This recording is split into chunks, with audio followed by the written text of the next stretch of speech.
One. We are live now, sir. Good evening, friends. Welcome to the second session of What is Not Taught in Medical School series. I am Dr. Dhiren, an orthopedic surgeon and coordinator of this program. Along with my colleague, Dr. Jawahar Jethwa, who is also an orthopedic surgeon, we both will host this session. In medical school, we learn how to diagnose, how to prescribe, and how to carry out procedures.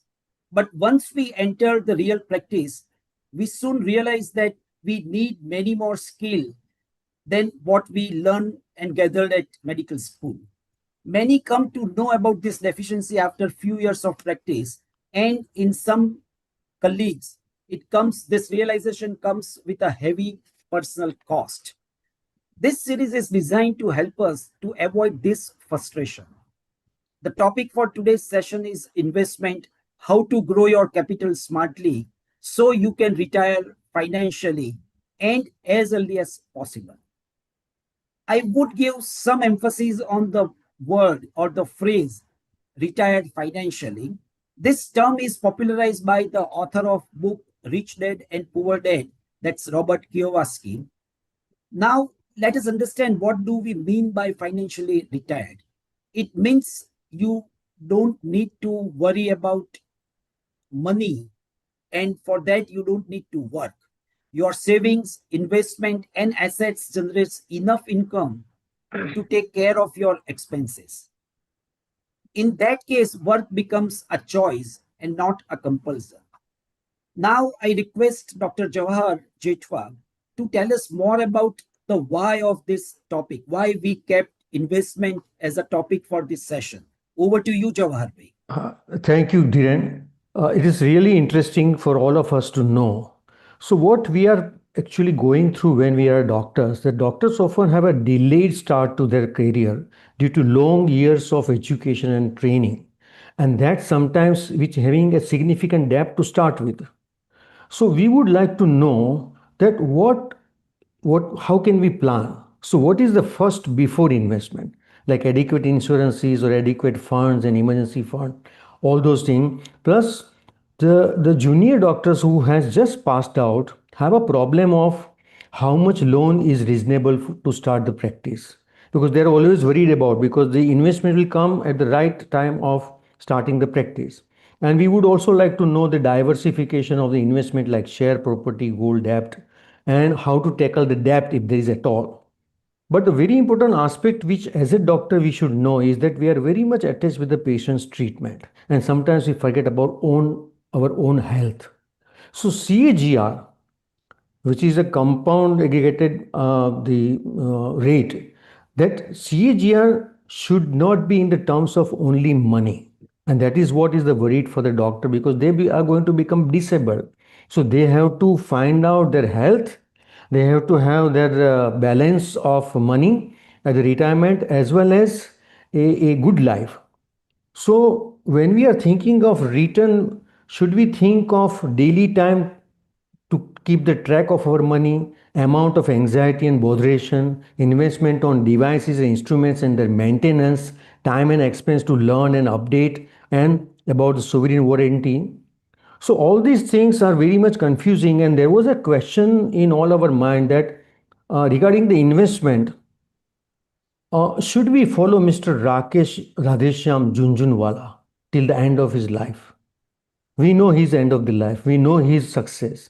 So interestingly, these are the points for which the internet knowledge is something like this, that in essence it is a blend of fundamental analysis, contrarian thinking. When you are thinking of investment, you have to be very smart, which may not be prevailing as per the market, and disciplined long-term mindset. So what Junjunwala has taught us is to become a successful investor, one must do their own research, have the courage to go against the herd, and have the patience to see their conviction through. And he showed that you don't need a massive portfolio of 100 stocks. Instead, a few high conviction ideas held with the patience and discipline can lead to mountain health. So, plan for a life after practice is how much money do we require as a retired life. That also is in our mind. All such questions And also the questions of like, should we be rich? Because there is a very good dictum that richness is not earning more, spending more, or saving more. Richness is when you need no more.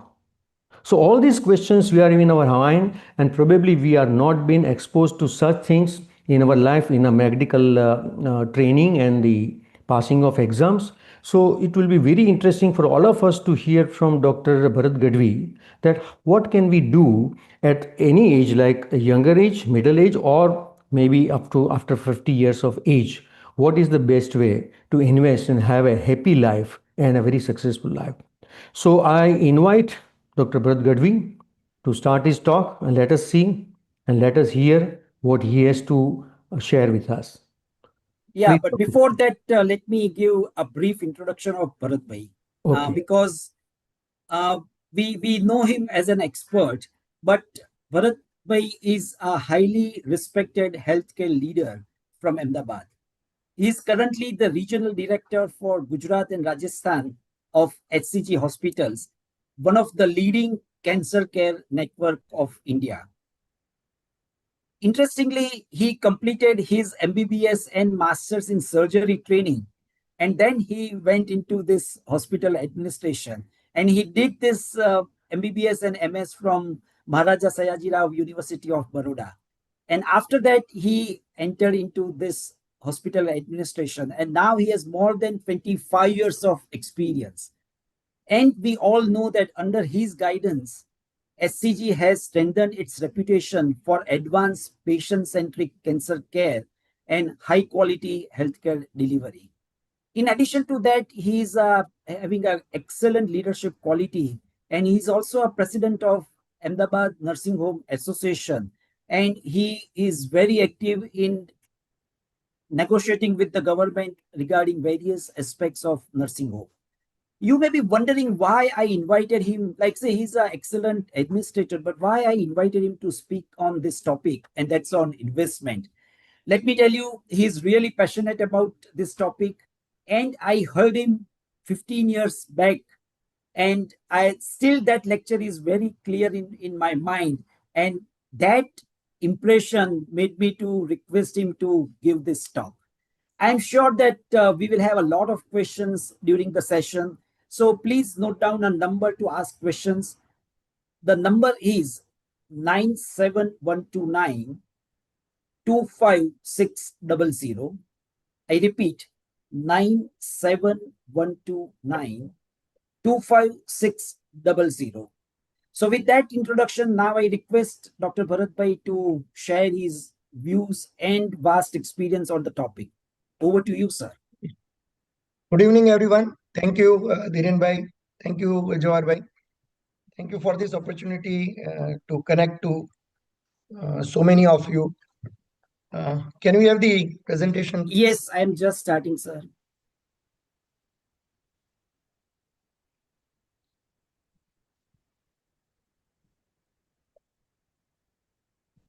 Yes, can you see?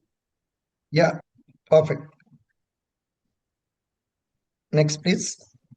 So we are going to talk about building wealth, something which everybody wants to do. Many know how to do it.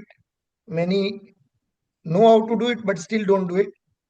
And many do not know how to do it. So this will be helpful for everyone. Before we start, let me tell you that this is purely educational. It's not an individual advice. Because a lot of things keep on changing. So you need to talk to your financial advisor, your chartered accountant to get more details. Next, please. So before we begin, let us think about a nice situation. You are celebrating your 50th birthday, and in comes a lawyer and informs you about your grandfather's will, which you are not aware about. Next, please. So your grandfather has made a cumulative deposit in your name in India when you were born. It's 50 years back. And that deposit had to mature when you turn 50. And he was quite smart. He made deposit in 5 different banks. and the deposit was of just 10 rupees in each bank. And good that all 5 banks, they accepted the liability and said that they will pay the money upon the lawyer's certification. And how the interest rates were in all these banks, say bank A, B, C, D, E. A bank gave 10%, 20% was B, C gave 30% annual interest, D 40%, and E 50%. Now, can you quickly guess how much each bank will pay? Next, please. So, on completion of 50 years at the interest of 10% on rupees 10, Bank A will give you 12,000 rupees on completion of 50 years. B at 20% will give you 91,000. Remember, it was just 10 rupees, but the interest rate doubled. C, which was giving 30%, the amount is 4.98 million. And D, which decided to give you 40%, is 202.4 million. We are talking about just 10 rupees deposit. And the fifth bank, which gave 50%, the amount is whopping 6.3 billion. Can you imagine that? That is the power of compounding, and that's what we are going to discuss many in the slides that follow. Why is it important for us doctors to build wealth? Many reasons. The top ones are, like, unlike government staff, we professionals do not have a fixed pension on retirement.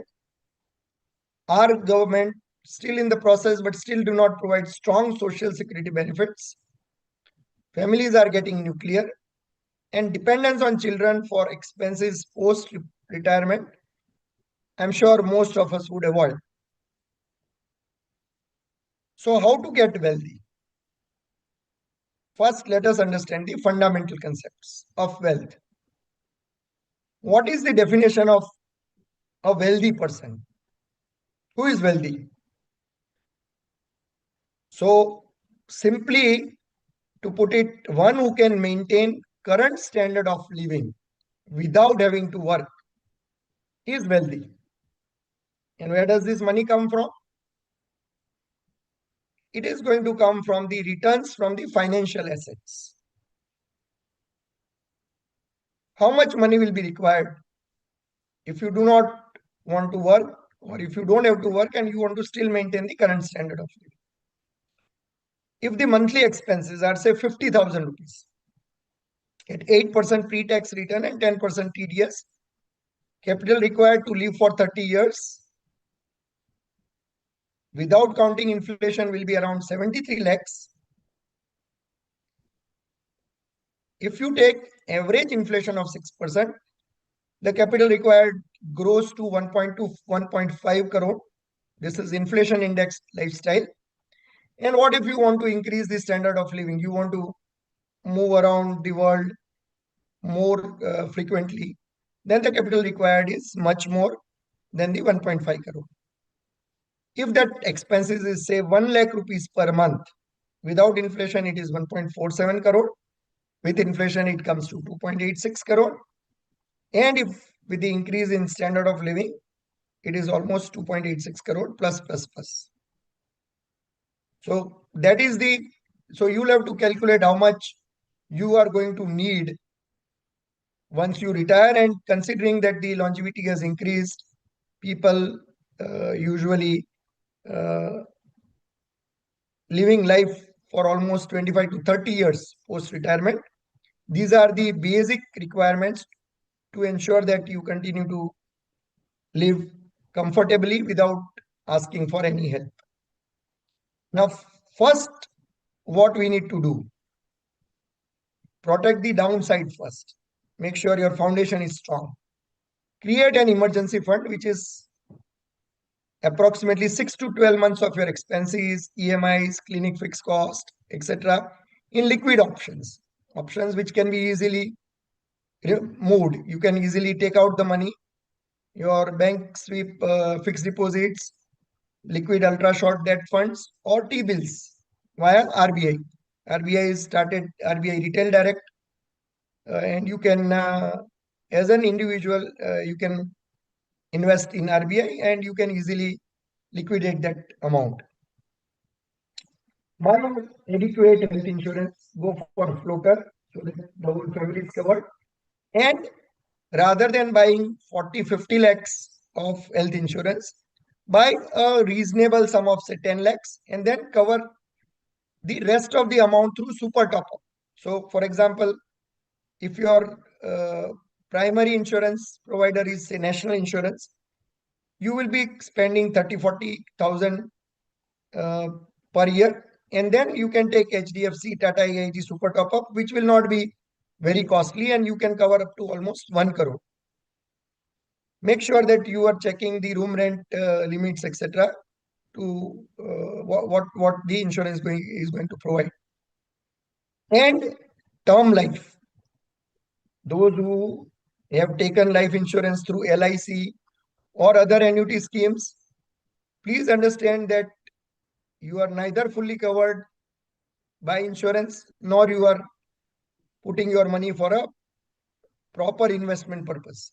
So you will have to separate out both the purposes. Term life is pure protection. You don't get any money back, which is the most important thing because that's the cost comes down significantly. It covers liabilities and it ensures that your family gets that benefit in case of any unfortunate event. Disability accident cover. This is the cost is very low. Make sure that you take enough accident cover and disability cover. Professional indemnity.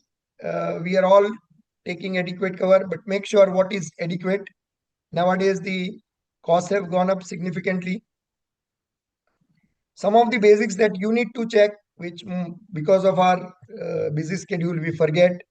Ensure nominees are appointed in your bank accounts, your demat account, insurance. Make a simple basic will. You can you'll get a lot of apps, programs on net which are very good. And for HUF or trust, ensure that you take adequate advice. If you have opened an HUF account, make sure that it is more for non-real estate purposes. Real estate, avoid HUF because there are many complications in terms of inheritance. Keep the finances separately. In case you have clinic accounts, your personal account and the clinic accounts have to be separate. Pay yourself a fixed salary. That will make sure that the profits from the clinic are different from your personal income, and both will be taken in a different way. Both will be taxed separately and differently. Next, please.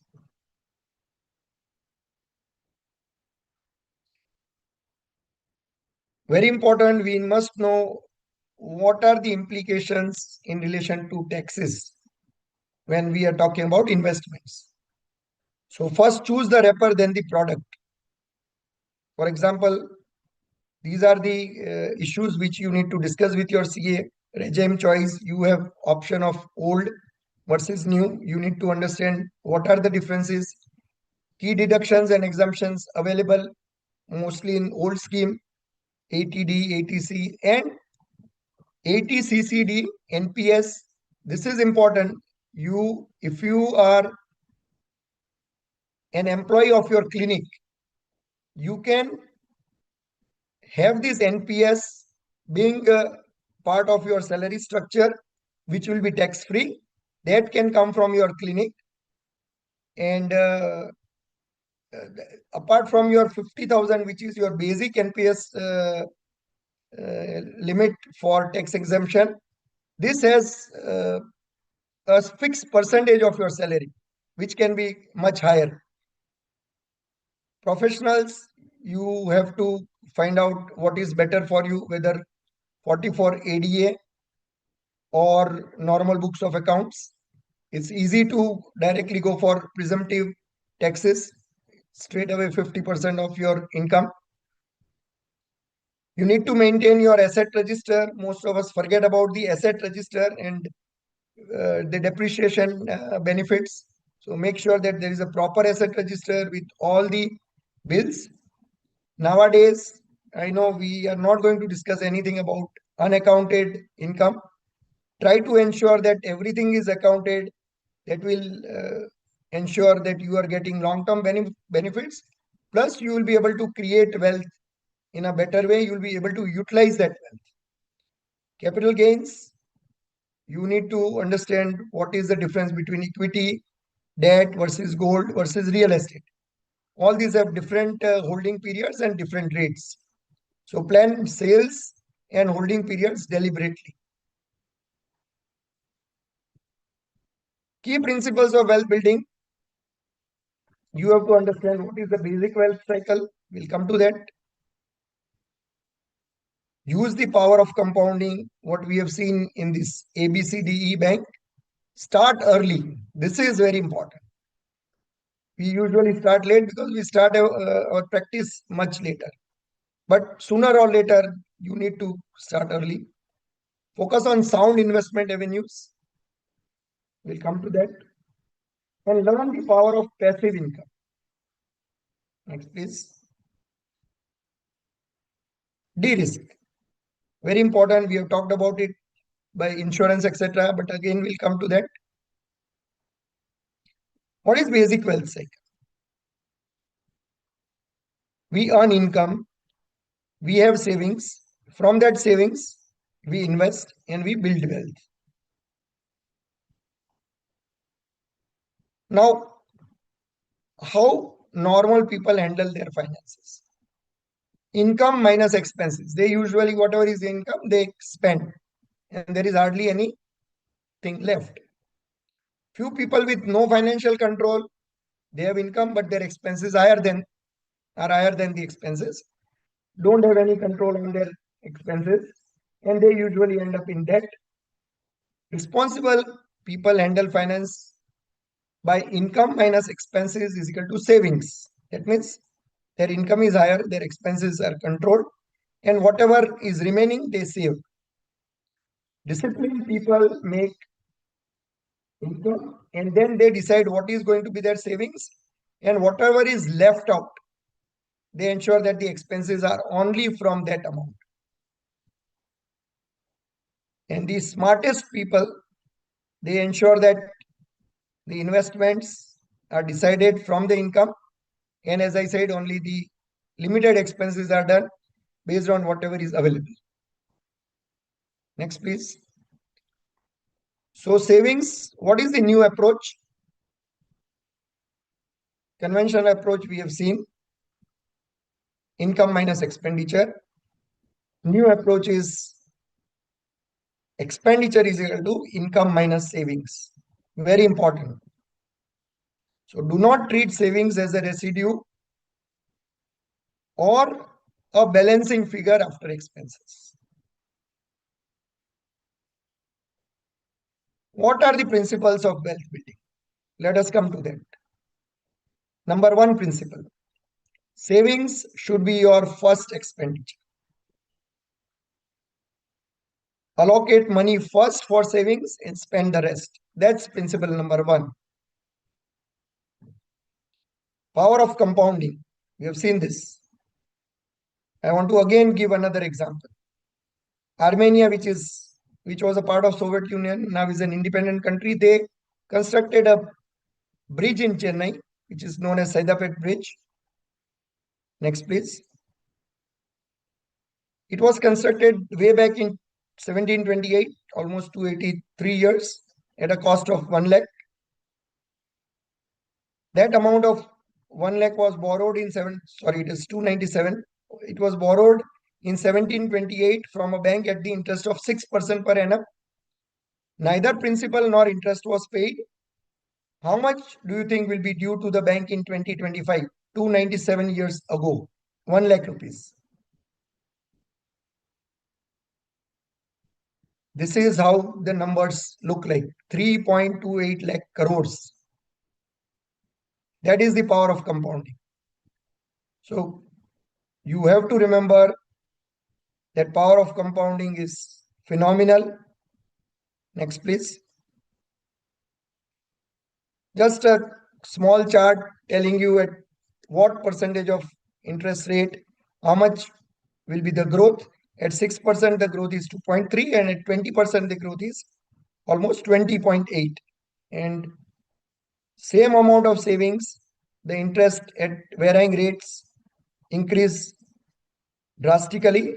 It's an example of saving 5,000 rupees monthly for 25 years. Not a very big amount, but look at the growth that is happening. So for every 2% increase, the wealth increases steeply as the rate increases. Next, please. Principle number 2, realize the power of compounding, what we have discussed. It's the 8th wonder of the world, and benefit from the power of compounding. Start early. We all heard about this. In wealth building also, starting early helps.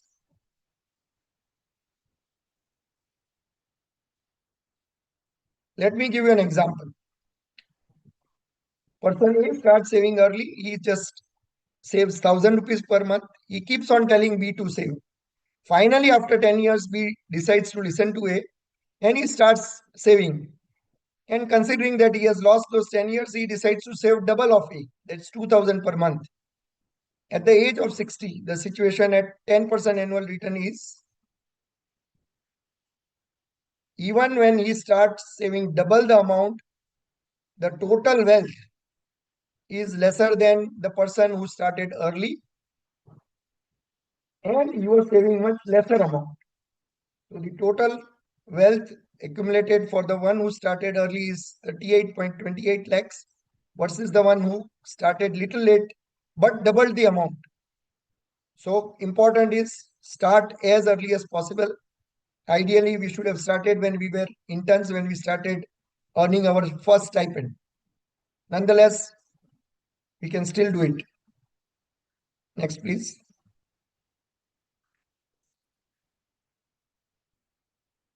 Another example. Next, please.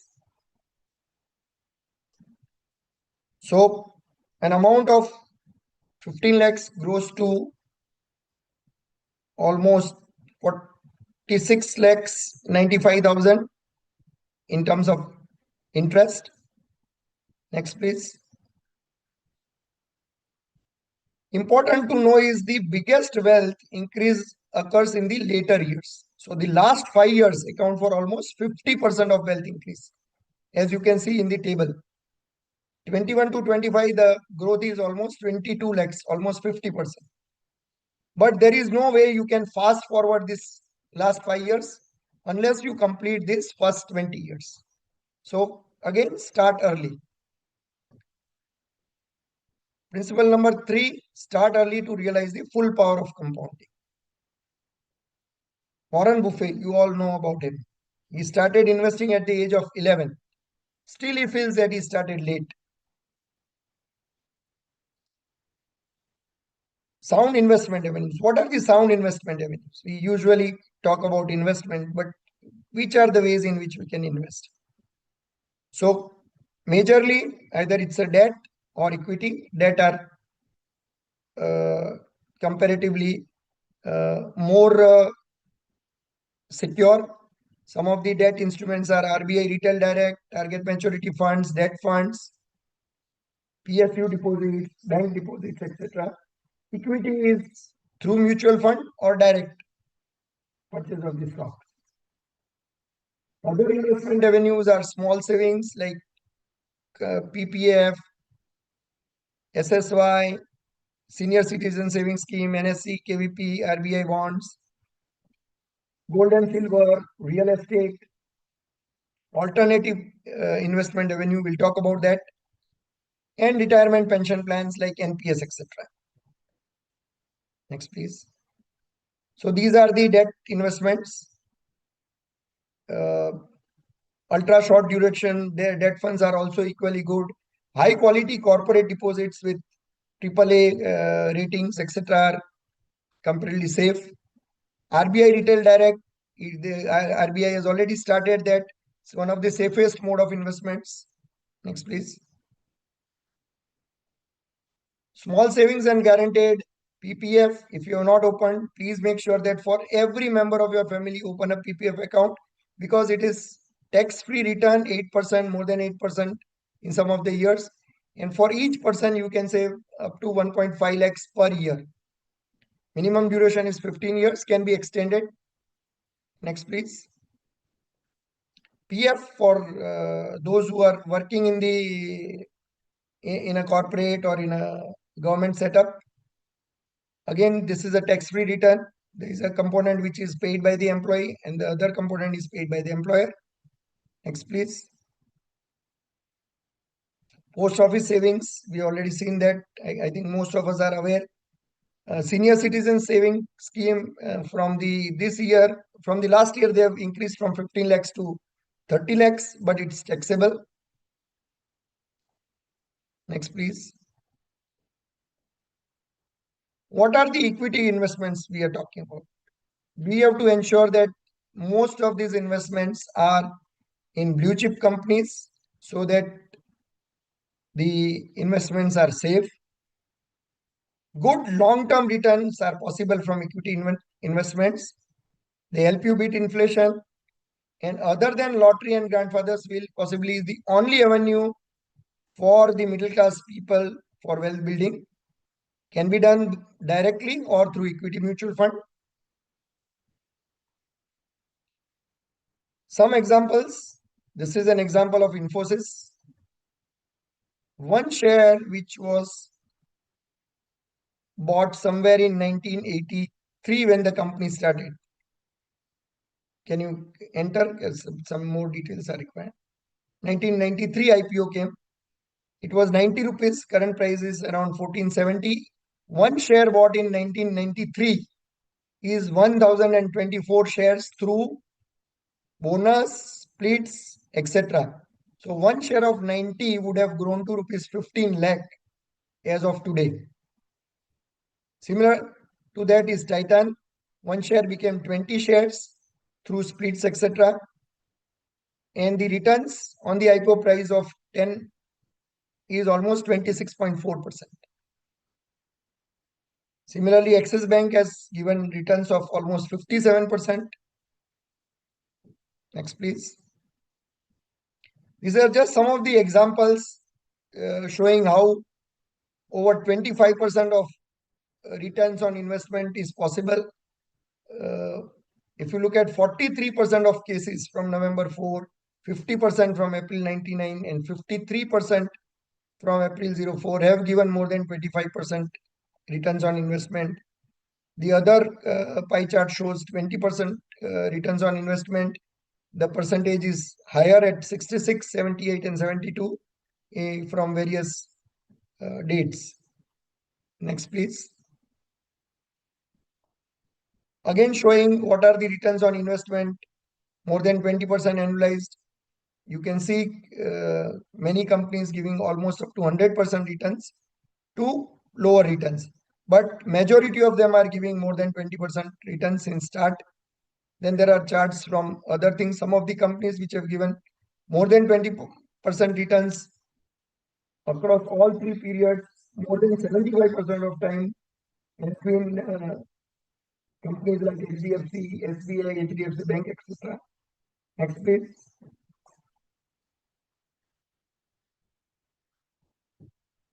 Another example, equity purchase and sell, more than 20% returns on investment. Next, please. So what are the stock selection criteria? Should have dominant position in its industry, number 1 or 2. The high return on net worth, minimum 25% on net worth. Good free cash flows. They should have cash surplus after capex and working capital. Low levels of debt, not mandatory. Initially, growth companies will have higher debt, but companies which are stable will have lower levels of debt. Should be profitable. Top line growth should be better. Relatively consistent earnings growth. Avoid cyclicals. Those companies which have cyclical earnings growth should be avoided. Should be operating in an industry with lower regulatory risk. Avoid if there is a government of control on the industry is very high. For example, sugar industry. to curtail the rates, the government controls the sugar prices, etc. Similarly, there are so many industries which are being regulated by the government. We need to avoid. Should not be very capex intensive unless operating in hyper growth phase. Initial, there will be definitely a capex. Low working capital intensity, lower account receivables, loans and advances is another criteria. Reasonable PE vis-a-vis growth or likely growth. Promoters' credibility is very important. Management, who is handling it, you need to verify that. You need to look at the track record. What is the minimum size? Minimum size of capital, market cap, revenue, large cap versus mid cap. These are the criteria. So it will differ from company to company. Then comes mutual fund principles. There are some 49 fund houses, and there are so many schemes which are on offer. And these are various funds, various thematic funds. Equity oriented, debt, hybrid, balance, sectoral. So how to choose? Never invest in new fund offerings. You don't know how it's going to perform. Choose funds which have a minimum track record of 10 years. Avoid sectoral funds, a specific sector, say building sector or precious metal sector, etc. Preferably choose funds which focus on large cap stocks and choose schemes which have a reasonable spread of stocks with a minimum size of say around 2000 crores, and go for a growth option rather than the dividend option. Check out the NAV growth record, and it should be reasonably consistent over a period of 1, 3, 5 and 10 years. Look at those mutual funds which have given at least 20% annualized returns over more than last 5 years. Fund manager is important. His stability is important. Make sure that he has been there with that fund since long. And when you deal with a mutual fund agent, please ensure that there is no conflict of interest. Some of the mutual fund I have mentioned here, they have been giving good returns. ROI since inception at 18.79 is for HDFC Flexi Cap Fund. Last 5 years, ROI is around 26.39%, which is good. Two SBI mutual funds, SBI Large Cap Fund, which is around 17.66. But these are definitely much better than going for fixed deposits, which will give you just 6 or 7%.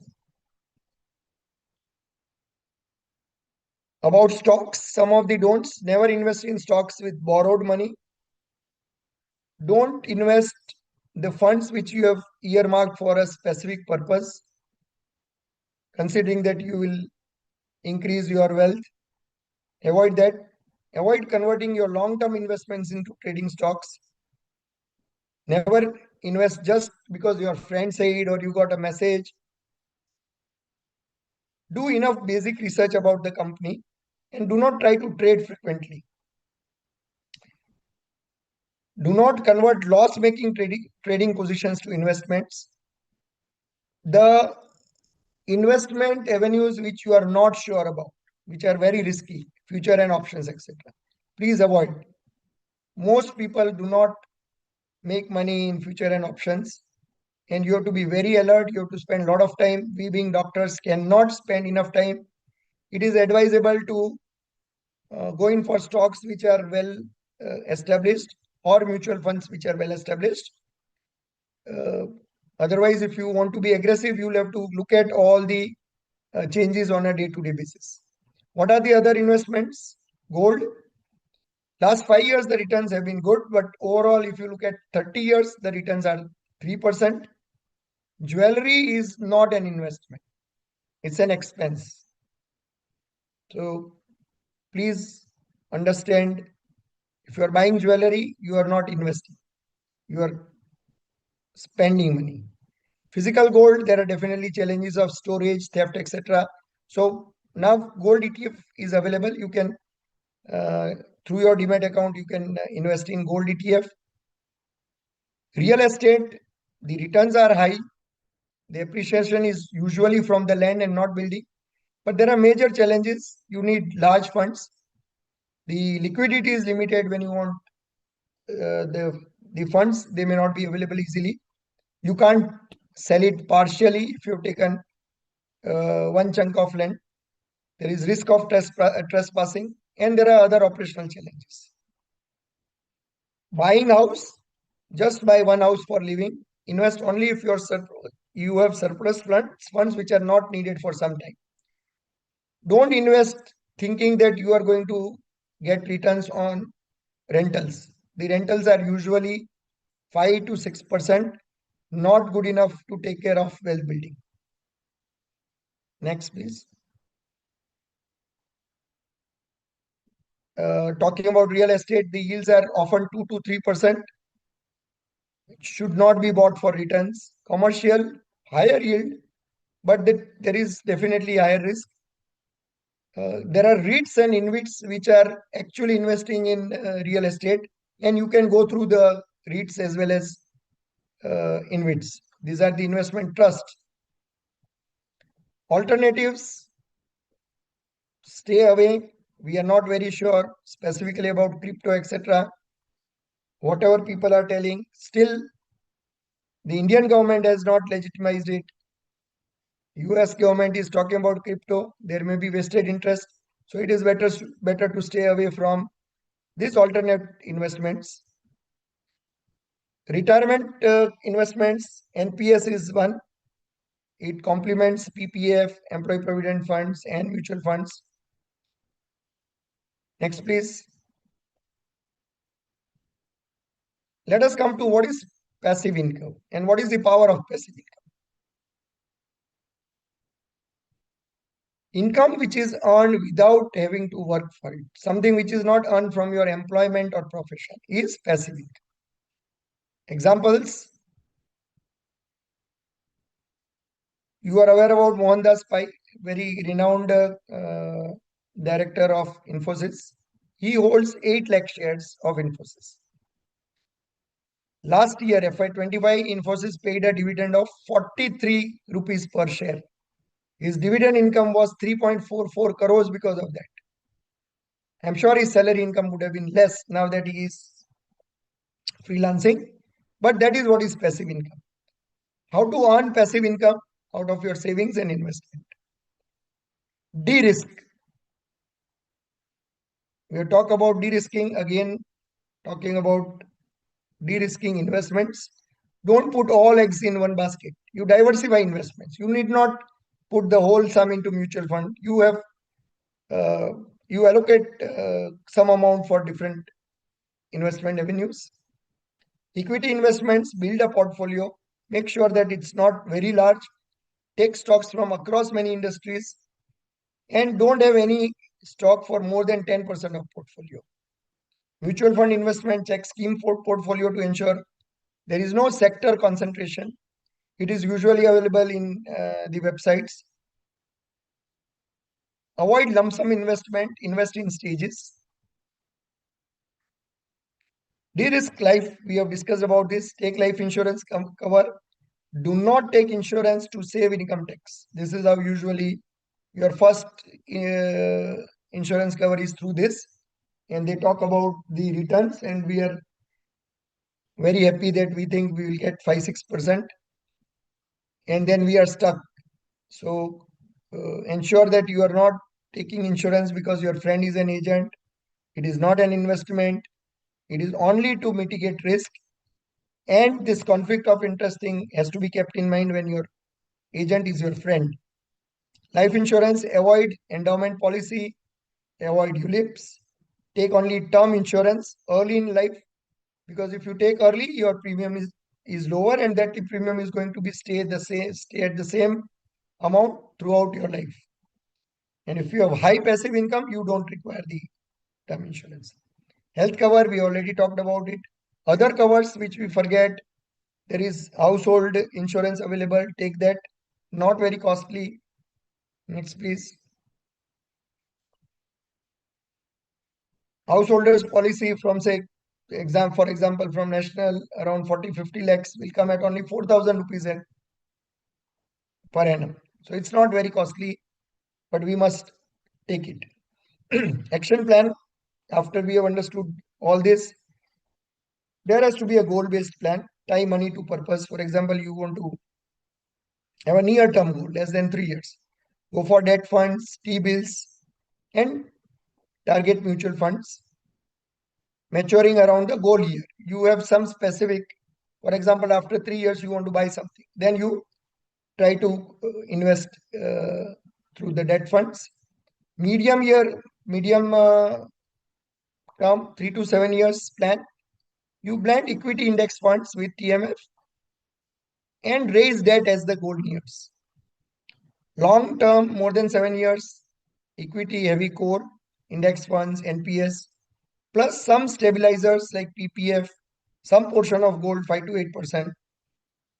And ring fence business fund, make sure that you have to, whether you want to lease or buy certain things, it is always better. What we have believed, HCG is strongly of the belief that for your any business, you need not invest in real estate. That's not your business. Try to take it on lease. It is always beneficial over the years. Next, please.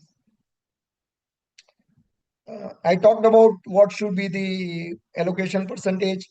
If you are conservative, 20% equity, 60% debt, remaining 10% in gold and PPF. Balanced, which is typical, most people would like it, 40 to 50% equity investment, 35 to 45% in debt, 5 to 10% in gold, and up to 10% in REITs. Growth, if you are aggressive, go for 60 to 70% equity. When I say equity, it also includes mutual funds, 20 to 30% debt, 5 to 10% gold, and up to 10% REITs or InvITs. Rebalance annually. This is important. Make sure that you look at how things are moving and you can always make changes at the end of the year. Next, please. Action number 1, determine your current net worth. This is what we usually don't do. List all your assets which can be assigned a monetary value, bank balance, mutual funds, bank deposits, surrender value of a policy, shares, real estate. List all the loans, which is L, home loan, personal loan, etc. Your net worth is A minus L. Broad thumb rule, your net worth should be more than the years of experience into 0.3 into current post-tax income. So suppose your years of experience is 10 years, 0.3 multiplied by your current post-tax income is say 50 lakhs, your net worth should be more than 1.5 CR. So this is a very broad thumb rule. Next, please. Simple chart to say what is yours, what is not. On left side is all your assets, on right side is your liabilities. Action number 2, determine goals. List out your financial goals. Say you want to buy a 4,000 square feet by flat by 2030. Determine the funding requirement. Current costs say maybe 2 crores, likely in 2030 maybe 3 crores. So make a funding plan. Okay. So how are you going to ensure that amount? You will have to, based on whatever is your current investment, you will have to work on various investment avenues. Next, please. Action number 3, review your expenses. Find out how you can save more. What are the essential expenses? If you have, you don't feel good. If you do not have, you feel bad. Those are essentials. What are discretionary spends or discretionary expenses? If you have, you feel good. If you do not have, you don't feel bad. So that's discretionary. And what are wasteful expenses? Expenses which are completely avoidable. Make a monthly expense plan after determining how much you want to save. Now how much you are going to save. Actually, when you make this chart, you will be surprised how much you can save. And remember, 1 rupee saved is equal to minimum 2 rupees earned. Action number 4, review all your loans and arrive at a plan to become debt free. Repay all your credit card debt immediately. Never, never, never go for credit card debts because the interest rates are very high and Always ensure that you pay 100% of credit card dues in time.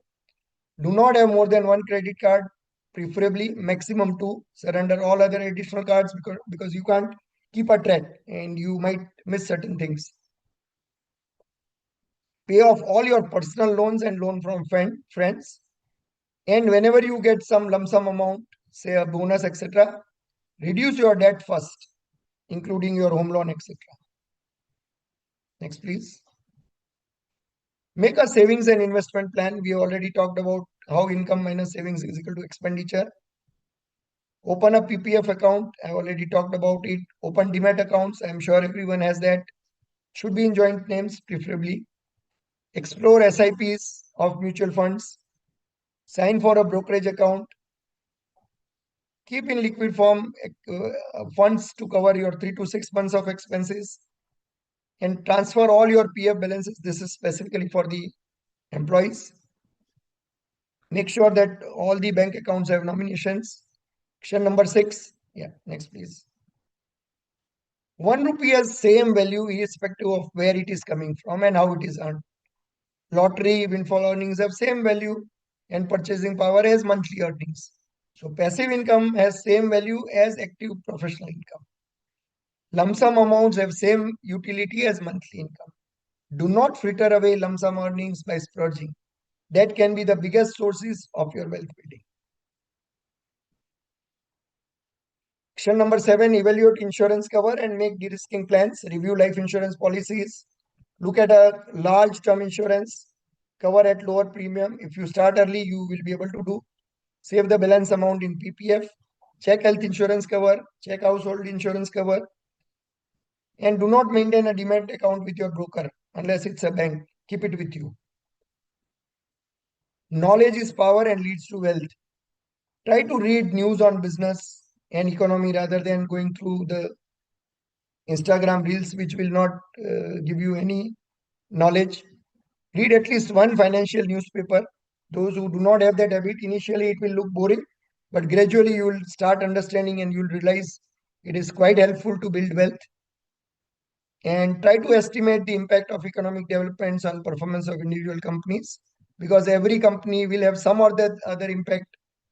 For example, the export houses currently would be going through a major crisis as there have been a huge increase in the tariffs. Next, please. For the clinicians, segregate accounts. I've already told you, let there be a separate operational expenses for clinic, escrow accounts for vendors. Make sure that if you are keeping a current account, have a sweep FD tied up with that. Track your receivables, specifically the amount you have to receive from the TPAs or the corporate payers. Try to get early pay discounts. And inventory, working capital, make sure you are aware about what are the common ways to have minimum inventory and maximum turnover. Match loan tenor to asset life. Avoid short-term debts for long-term assets. Next, please. Red flags, common missells, insurance cum investment. I've already told you it is pitch test tax-free. It is inferior to term plus mutual fund oblique PPF. Assured returns from unregulated pools like cheat funds, cryptos. Please avoid. Verify SBI, RBI, RDA, IRDA registration. Private FDs, you have to be very clear whether that's going to be honored or not. Under construction property without RERA or escrow, please avoid. Over concentration, say 70 to 80% of net worth in property and no rebalancing, you need to, that's a red flag. Missing nominees, power of attorney, ignoring taxation records until March, poor capital gains documentation. These are all red flags for wealth building. Next, please. 30, 60, 90-day action plan. Next 30 days, build emergency fund, list all policies, investment with nominees, buy, or verified term insurance, health, disability insurance, indemnity, stop new ULIPs. Consider PPF, NPS if it is suitable, open HUF account if not done. 31 to 60 days RBI retail direct can be opened. Start SIPs in 1-2 index funds. Till then you can find out which are good mutual funds. 61 to 90, ensure that you write down your investment policy statement, set allocation bands, rebalance date, quantify education and retirement goals, and set clinic treasury leader. Next, please. What needs to be tracked? A quarterly dashboard has to be, we are our own CEOs. It's not that the companies only have to track their investments. Everyone has to track. So we are our own CEOs. Make sure you are monitoring your net worth on a regular basis. By asset class, what is the savings rate? Goal funding percentage, how much you are going to fund for education, retirement, etc. Allocation drift versus target. Are you sure that the funds that you have selected, they are moving in the right direction? Does it require rebalancing? And expense ratios and taxes, etc. Make sure the lessons that you have learned are logged and you avoid errors. Next, please. So earlier, when we were studying, we needed 3 hours: reading, writing, and arithmetic. Now we need the fourth one, resource management or finance management. You don't need luck to get wealthy. You need discipline. Very important. Thank you. Happy investing and happy wealth building. Thanks a lot for listening to me patiently. Thank you. Yeah, thank you very much, Bharat Bhai, for extensive elaboration on the topic. I really surprised that as a doctor you have such a vast knowledge. So excellent. Now, because of lack of time, we will take one or two questions. There is one question which is really a sad question. A gentleman has asked that in the initial years I was earning and spending, and after 50 now I realized that I need to save or invest. So what can I do? So can you suggest something for such late Latif people? So I know you are already late, so you won't get the benefit of the compounding power. However, considering that you are already at the age of 50, the best avenues will be mutual funds and de-risk first. Make sure, because you are in the age where the chances of expenses will be higher. Ensure that you have adequate health insurance cover. Depends whether the term insurance you already have or you need to take. But mutual fund investment is the best option for him. NPS, if you can start, NPS is available for a longer term and it will definitely add. The returns are also very good in NPS. Yeah, Jawahar Bhai, your question. Yes, I only have one question. That is that there is a forceful saving. What I have experienced or probably observed, that a surgeon who start his hospital, a small hospital gets less gain at the end of 50 or 60 years. So what is that? Like, I start a very big hospital. I know there is a big liability. I'm taking a big risk. But the value of the asset, the property which goes up, almost all those doctors who have sold off at the age of 60 or 65 years, they have a huge amount of money. So what is that saving, which is a property or the hospital building? So I think everyone has a limited capital, and that capital has to be used in avenues which are going to help you earn. So the dictum is, if you can let certain things be handled by others, for example, real estate can be handled by others. You can always take that building on lease rent for a long term and invest that amount in better equipments which will give you more earnings. Because capital is not unlimited. For everybody, there is a limited capital. Now, where to use that capital? That is very important. So you use that capital which can give you better returns. That is true. I think people are now gradually understanding that it is better to lease rather than to buy, because if you spend everything in that building, then you don't have enough money to purchase good equipments, which is going to give you better returns. So that way you are right that HCG, like big institutions or even the State Bank, they also go for lease more than Yep. investing in the property. So it's a good. Secondly, as far as the saving, you have said 30% should be there.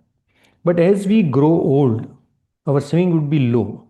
But the other point is like the inflation which is going to hit us at later part of life. At the same time, I have seen the people are having less demand. So if they are living like with 1000 rupees, at the end of life they are living with 500 rupees because they don't have to. So what? How do you balance that? So you need to find out what are going to be your expenses in the later years. Maybe what are your expenses today, which are not going to be there tomorrow. Based on that, you will have to calculate based on the inflation. You just now the ready-made calculators are available, wherein they tell you what is the amount you will require for retirement if your expenses are going to be this much. So at least that much amount you should have, which is going to give you a good return year on year once you retire, so that you are able to meet those expenses. Okay, so we are already running late. So what I would suggest is, like, if you have any question, please write to me. I will send those questions to Dr. Bharat Bhai, and his Sure. reply I will again forward to you. So all your questions will be answered. So at the end, before we close, heartfelt thanks to our speaker, Dr. Bharat Bhai, for such an engaging session. You have covered everything on the topic, and I don't think that doctor needs to know anything more than this. My special thanks to my colleague, Dr. Jawahar Bhai, for moderating the session along with me. Special thanks to OrthoTV for providing full technical support for live streaming this program. And this will be available on the YouTube also. And most importantly, thank you, my dear audience. Without your presence, no program is going to be any success. We would love to hear your feedback on today's session. So just drop your message on the WhatsApp number 97129 25600. And also let us know which topic you would like to hear in future. Our next session is on the work-life balance, and the speaker is Dr. Anil Jain, a famous cardiothoracic surgeon from Ahmedabad, who operates on an average 8 to 9 coronaries every day. And he's going to tell us that in spite of such a busy practice, how he maintains the work-life balance. So with that, thank you once again and good night. Right. Thank you. Good night. Thank you, everyone. Bye. Thank you. Thank you.